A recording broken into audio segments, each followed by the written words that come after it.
எப்பொழுது பட்ஜெட் கூட்டத்தொடர் புதுச்சேரி மாநிலத்தில் ஆரம்பிக்க இருக்கிறார்கள் என்பதெல்லாம் புரியாத புதிராக இருக்கிறது.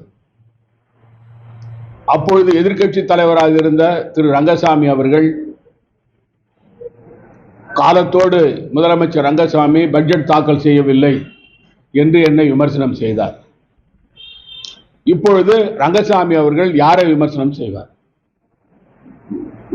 மத்தியில் உள்ள மோடி அரசாங்கத்தை விமர்சனம் செய்வாரா, அல்லது உள்துறை அமைச்சர் அமித்ஷாவை விமர்சனம் செய்வாரா, நிதி அமைச்சர் நிர்மலா சீதாராமன் அவர்களை விமர்சனம் செய்வாரா? பட்ஜெட் தாக்கல் செய்வதற்கு காலதாமதம் ஆவதற்கு காரணம் என்ன? இதுவரை பட்ஜெட்டுக்கு மத்திய அரசு ஒப்புதல் கொடுக்கவில்லை.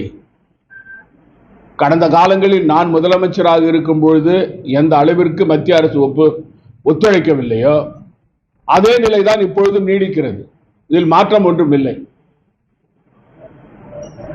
ரங்கசாமி அவர்கள் என்ஆர் காங்கிரஸ் உடைய தலைவராக இருந்து பாரதிய ஜனதாவோடு கூட்டணியில் இருக்கிறார்.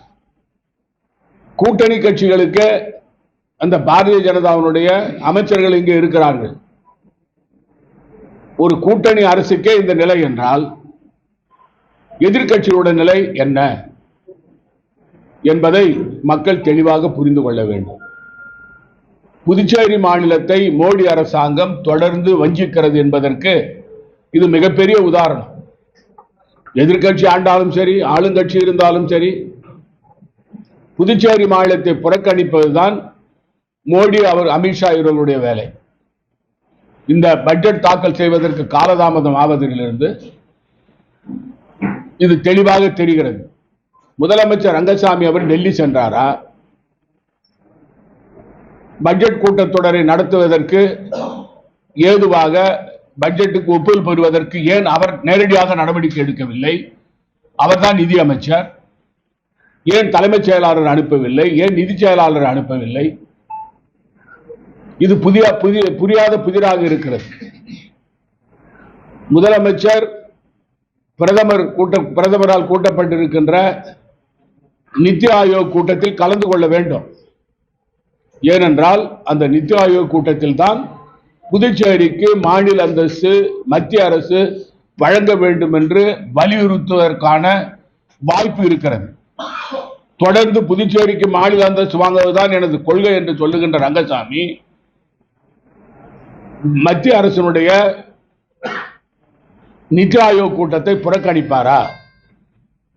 அல்லது அங்கு சென்று புதுச்சேரிக்கு மத்திய அரசு நிதி அதிகமாக வழங்க வேண்டும், வளர்ச்சி திட்டங்களுக்கு நிதி கொடுக்க வேண்டும், தொழிற்சாலைகள் கொண்டு வருவதற்கு ஒத்துழைப்பு தர வேண்டும் மற்றும் மாநில அந்தஸ்தை உடனடியாக வழங்க வேண்டும் என்று கேட்பாரா?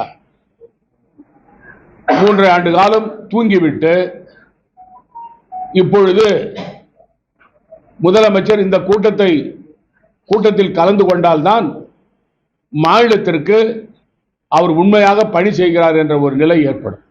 கஞ்சா மட்டும் இல்ல, கள்ளச்சாராயம், எரிசாராயம் வெளி மாநிலங்களிலிருந்து கொண்டு வரப்பட்டு புதுச்சேரியில் விநியோகிக்கப்படுகிறது. அந்த கள்ளச்சாராயத்தினுடைய மொத்த வியாபாரம் நடைபெறுகிற இடம் கலித்தீர்த்தால் குப்பம். உங்களுக்கு தெரியும், இந்த சட்டமன்ற உறுப்பினர், திருபுவன தொகுதி சட்டமன்ற உறுப்பினர், துணைநிலை ஆளுநர் பொறுப்பு திரு CP ராதாகிருஷ்ணன் அவர்களை சந்தித்து எங்கள் தொகுதியில் கள்ளச்சாராயம் தாராளமாக நடமாடுகிறது, அதை தடுத்து நிறுத்த நடவடிக்கை நீங்கள் எடுக்க வேண்டும் என்று கூறியிருந்தார். அந்த ஒட்டுமொத்தமான இந்த கள்ளச்சாராயம் வந்து இறங்குற இடம் கலித்தீர்த்தால் குப்பம். இதற்கு எல்லாரும் உடந்த, காவல்துறையும் உடந்த, அது வில்லியனூர் பகுதியில் உள்ள கோட்டமோடியில் மறு விநியோகம் செய்யப்படுகிறது. குறிப்பா கள்ளச்சாராய விற்பனை ஏற்கனவே உங்களுக்கு தெரியும். கள்ளக்குறிச்சியில் நடந்த விஷ சாராயத்தினால 66 பேர் இறந்தது நமக்கெல்லாம் மிகப்பெரிய அதிர்ச்சியை தந்திருக்கிறது. அது மட்டும் இல்ல, புதுச்சேரி மாநிலத்தில் தமிழ்நாட்டில் இருக்கிற ரவுடிகளுக்கு எல்லாம் தஞ்சம் கொடுக்கிற இடமா இருக்கு புதுச்சேரி.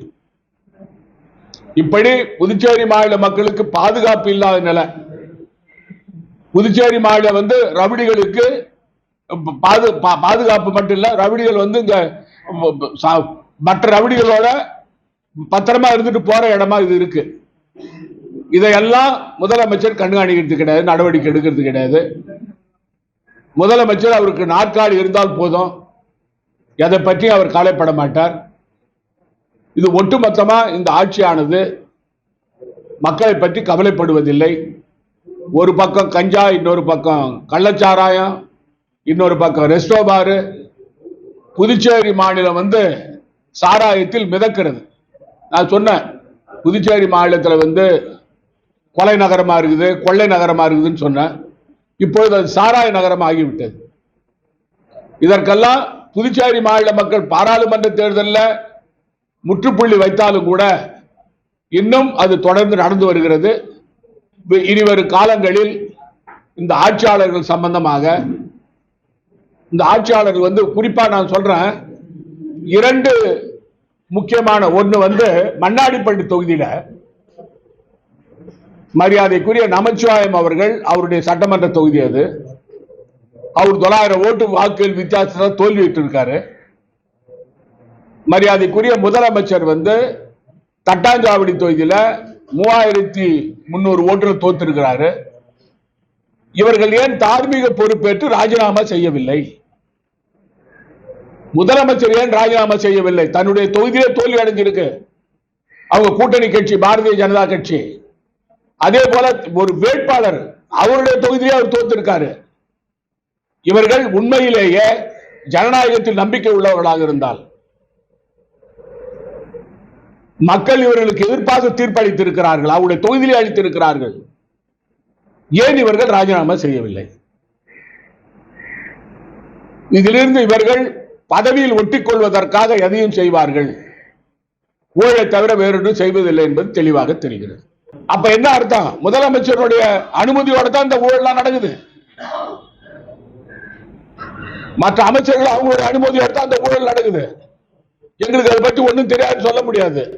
எல்லாரும் விட இவங்களுக்கு பொறுப்பு அதிகம். மற்ற அமைச்சர் தான் ராஜினாமா பண்ணா, யார் முதலமைச்சருக்கே சூடு சோழனை இல்லாத போது மற்றவங்களுக்கு எங்க சூடு சோழனை இருக்குது?